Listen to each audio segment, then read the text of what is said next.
નમસ્કાર વિદ્યાર્થી મિત્રો, લિબર્ટી સ્કૂલ બાબા દ્વારા આયોજિત ઓનલાઈન ક્લાસમાં આપ સૌનું સ્વાગત છે.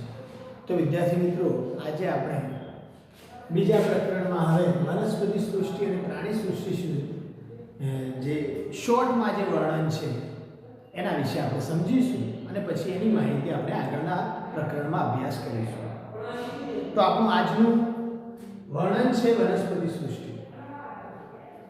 તો વિદ્યાર્થી મિત્રો, વનસ્પતિ સૃષ્ટિમાં બધા સુકોષ કેન્દ્રીય સજીવો છે. એમાં બધા કેવા છે? સુકોષ કેન્દ્રીય. બરાબર. અને આ વનસ્પતિ સૃષ્ટિમાં આવતા જે પણ સુકોષ કેન્દ્રીય સજીવો છે એ બધાનો સમાવેશ રંજક દ્રવ્યોના આધાર ઉપર છે. એનો મતલબ કે વનસ્પતિ સૃષ્ટિ એ સ્વયંપોષી છે અને સ્વયંપોષી છે. હા, અપવાદ છે એક બે પ્રકારની પરોપજીવી અને એ, પણ એ તો ઘણી ગાંઠી છે. મોટા ભાગના એટલે 99.90% કયા છે? સુકોષ કેન્દ્રીય અને રંજક દ્રવ્યો ધરાવતા. શું ધરાવે છે? રંજક દ્રવ્યો. અને રંજક દ્રવ્યો કયા પ્રકારનું? મુખ્યત્વે હરિતદ્રવ્ય પ્રકાર. એટલે કે આ હરિતદ્રવ્ય પ્રકારનું રંજક દ્રવ્ય જે ધરાવે છે સુકોષ કેન્દ્રીય છે, આવા સજીવોને શું સૃષ્ટિ નામ આપ્યું? વનસ્પતિ.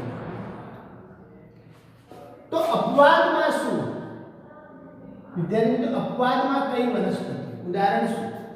તો કેટલીક કીટભક્ષી કે પરોપજીવી જોવા મળે છે. કેવી? કેટલીક કીટભક્ષી કે પરોપજીવીઓ જોવા મળે છે. અને આવા સભ્યો બહુ ખૂબ ઓછા છે. ખૂબ ઓછા એટલે 0.0%. તો મુખ્યત્વે રંજક દ્રવ્ય ધરાવતી બધા સુકોષ કેન્દ્રીયો એટલે કેવા છે? સ્વયંપોષી છે. કેવા છે? સ્વયંપોષી. અને સ્વયંપોષી એટલે શું કરે છે? પ્રકાશ સંશ્લેષણ કરે છે. શું કરે છે? પ્રકાશ સંશ્લેષણ. બરાબર. પણ અપવાદ રૂપે કેટલીક કીટપક્ષી છે. ઉદાહરણ તરીકે અર્કઝવર. કઈ? અર્કઝવર. અને બીજી વિનસ મક્ષીપાસ. શું નામ છે એનું? વિનસ મક્ષીપાસ. બીજું વિનસ. બરાબર. આ બંને કેવી છે? કીટભક્ષી છે. મતલબ પરોપજીવી છે. તો આ એના ઉદાહરણો છે આવી વનસ્પતિઓના. બરાબર. કીટપક્ષી એટલે કે વિષમપોષી પ્રકારની થઈ. બરાબર. પરોપજીવી નહીં, વિષમપોષી.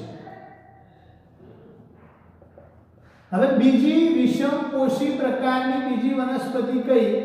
તો એ બીજી જે વિષમપોષી પ્રકારની છે, પ્રકાર વિષમપોષી કહેવાય, પણ એ પરોપજીવી છે. બરાબર. અને એ પણ કેવી કહેવાય? વિષમપોષી. તો એનું ઉદાહરણ કયું? તો વિદ્યાર્થી મિત્રો, તમે ધોરણ 10 કે 9 માં આવેલું છે અમરવેલ. કઈ? અમરવેલ જે પૂર્ણ પરોપજીવી છે. કેવી છે? પૂર્ણ પરોપજીવી. તો આવી જે વનસ્પતિઓ છે એ વિષમપોષીમાં આવે છે, જેમાં વિનસ મક્ષીપાસ અર્કઝવર કીટભક્ષી પ્રકારનું વિષમપોષી છે અને અમરવેલ જે છે પરોપજીવી પ્રકારનો વિષમપોષી છે. તો વિદ્યાર્થી મિત્રો, આ સિવાયની બાકીની તમામે તમામ કેવી છે? સ્વયંપોષી છે. સ્વયંપોષી હોવાનું મુખ્ય કારણ શું છે? પ્રકાશ સંશ્લેષણ કરે છે. પ્રકાશ સંશ્લેષણ કરીને જાતે ખોરાક બનાવે. અને જો જાતે ખોરાક બનાવવા માટે સૂર્યપ્રકાશની હાજરીમાં શાની જરૂર છે? રંજક દ્રવ્યો. અને કયું રંજક દ્રવ્ય?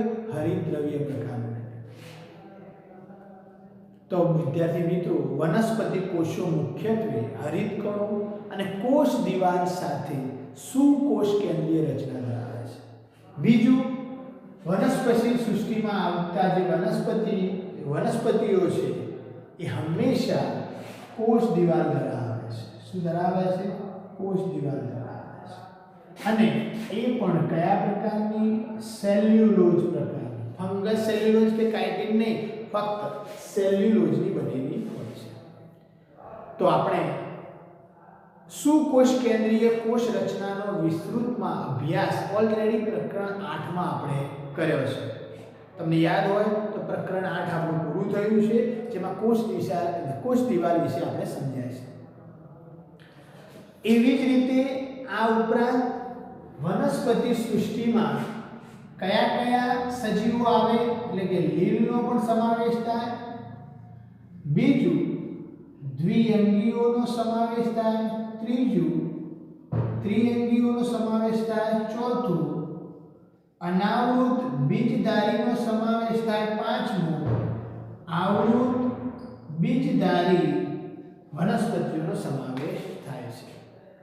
તો આ સૃષ્ટિમાં લીલ, દ્વિઅંગી, ત્રિઅંગી, અનાવૃત અને આવૃત, તો આપણે પ્રકરણ 4 માં, પ્રકરણ 3 માં આ 4 પ્રકારની, એટલે કે આ વનસ્પતિ સૃષ્ટિ વિશે અભ્યાસ કરવાનો છે. અને આ લીલ, દ્વિઅંગી, ત્રિઅંગી, અનાવૃત અને આવૃત બીજધારી પ્રકારની આ વર્ગ ધરાવતી વનસ્પતિઓ વિશે આપણે સમજવાનું છે. તો વિદ્યાર્થી મિત્રો, વનસ્પતિનું જીવન ચક્ર બે વિશિષ્ટ તબક્કા ધરાવે છે. વનસ્પતિનું જીવન ચક્ર બે તબક્કા ધરાવે. બરાબર? એક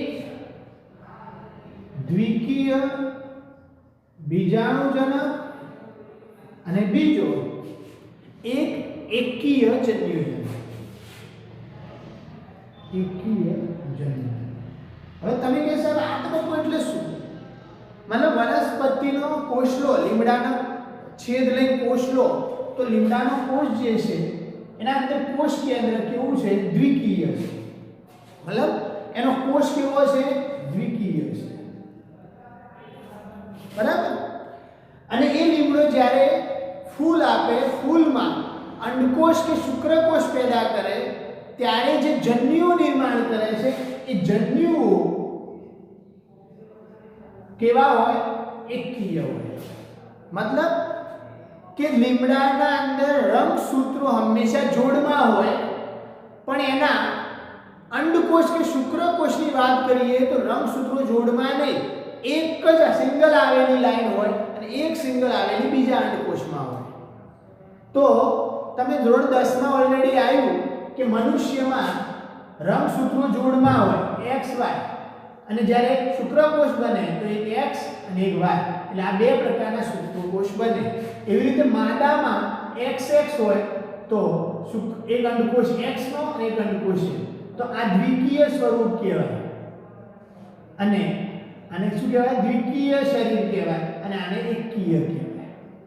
અને પછી પુરુષનો શુક્રકોષનો X અને અંડકોષનો X ભેગા થઈ પાછા દ્વિકીય બને, એટલે એક બાળકી બની જાય, તો એ પાછી કયું સ્વરૂપ આવે?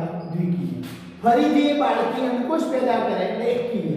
તો દ્વિકીય, એકકીય, દ્વિકીય, એકકીય, દ્વિકીય, એકકીય, આ ચાલુ રહે. એનો મતલબ કે દ્વિકીય બીજાણુજનક તબક્કો, એકકીય જન્યુજનક તબક્કો એકબીજાને એકાંતરે છે. એકબીજાને કેવા છે? એકાંતરે છે. આ પૂરો થાય એટલે એકકીય ચાલુ થાય, એકકીય પૂરો થાય દ્વિકીય ચાલુ થાય, દ્વિકીય પૂરો થાય એકકીય ચાલુ થાય, એટલે આને એકાંતર જનન પણ કહે છે. શું કહેવાય છે? એટલે એકાંતર જનન કહે છે. તો એકકીય તથા દ્વિકીય તબક્કાની જે સમય અવધિ અને તબક્કાઓ કેવા છે? જુદા જુદા. ટૂંક સમય માટે આ પણ હોય, આ લાંબા ગાળા માટે હોય, અમુક વાર આ લાંબા ટૂંક સમય માટે હોય, આ તબક્કો લાંબા ગાળા માટે. તો આ તબક્કાઓ મુક્તજીવી છે, એકબીજા ઉપર આધાર રાખે છે, અને તે વનસ્પતિઓના જુદા જુદા પ્રકારોમાં અલગ અલગ હોય છે. તો આ પ્રકારની ઘટનાને એકાંતર જનન કહે છે.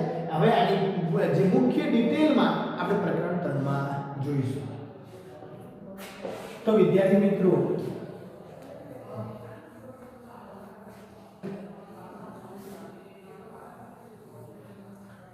આપણે પ્રાણી સૃષ્ટિને શોર્ટમાં સમજીએ.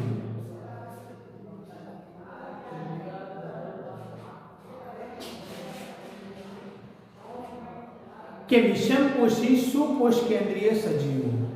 પ્રાણી સૃષ્ટિમાં સજીવો કેવા છે? વિષમપોષી અને એ પણ સુકોષ કેન્દ્રીય. વનસ્પતિમાં સ્વયંપોષી સુકોષ કેન્દ્રીય. પ્રાણી હંમેશા જાતે ખોરાક બનાવી શકતો નથી. આ પ્રાણી સૃષ્ટિમાં બધા સજીવો કેવા છે? બહુકોષી. કેવા છે? અને એમના કોષો કોષ દિવાલ ધરાવતા નથી. કોષ દિવાલ ધરાવતા નથી. તમે ઓલરેડી ભણેલા છો. બીજું, આ સૃષ્ટિમાં આવતા એટલે કે પ્રાણીઓ ખોરાક માટે પ્રત્યક્ષ કે પરોક્ષ રીતે વનસ્પતિઓ બધા આધાર રાખે છે. એનો મતલબ તમે સીધું ફ્રૂટ ખાવ છો તો આપણે શું એના ઉપર આધાર રાખ્યો છે? યા તો ડાયરેક્ટ આધાર રાખીએ અથવા તો પરોક્ષ રીતે આધાર રાખીએ છીએ.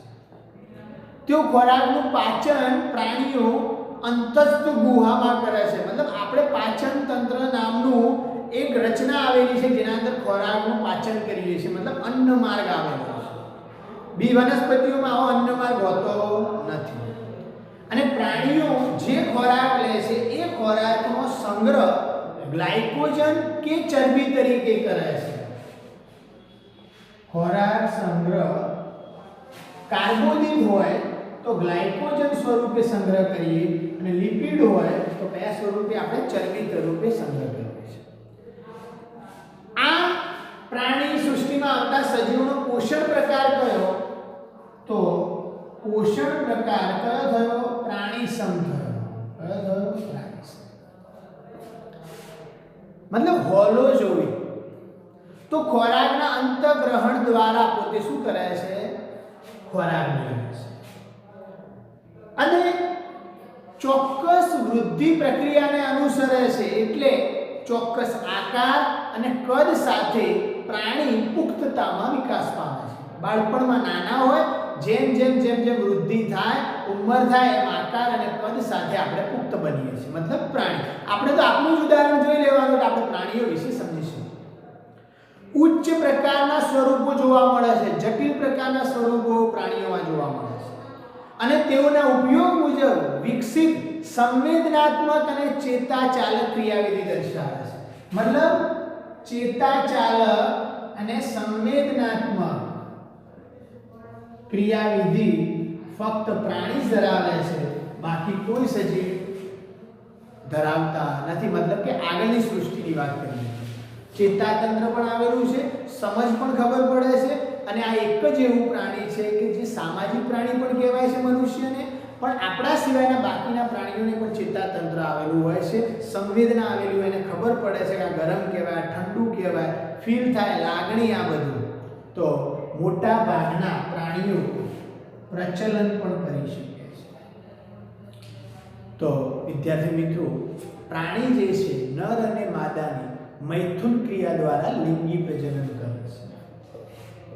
નર અને માદા કયું પ્રજનન કરે છે? લિંગી. પણ બીજું કે એક લિંગી પણ જોવા મળે છે. મનુષ્યની વાત કરીએ તો નર એક લિંગી છે, માદા એક લિંગી છે. એટલે મનુષ્ય એક લિંગી પ્રકારનો પ્રાણી છે. જ્યારે અળસિયા જેવા પ્રાણીની વાત કરીએ તો દ્વિલિંગી છે. તો ભ્રૂણ વિદ્યાકીય જે વિકાસ છે, ભ્રૂણમાંથી ધીમે ધીમે ધીમે વિકાસ થયો, એ વિકાસને પ્રાણીઓ અનુસરે છે અને જુદા જુદા સમુદાયોના સ્પષ્ટ દેખાતા વિશિષ્ટ લક્ષણોને આધારે પોતાનું જીવન ગુજારે છે. તો વિદ્યાર્થી મિત્રો, પ્રાણીઓ વિશે પણ ડિટેલ માહિતી આપણે પ્રકરણ નંબર 4 માં જોઈશું. તો આજનું આ લેક્ચરને આપણે પૂરું કરીએ છીએ. Thank you. આપણે વાયરસને ટોપિકને આપણે નેક્સ્ટ લેક્ચરમાં સમજવાની કોશિશ કરીશું.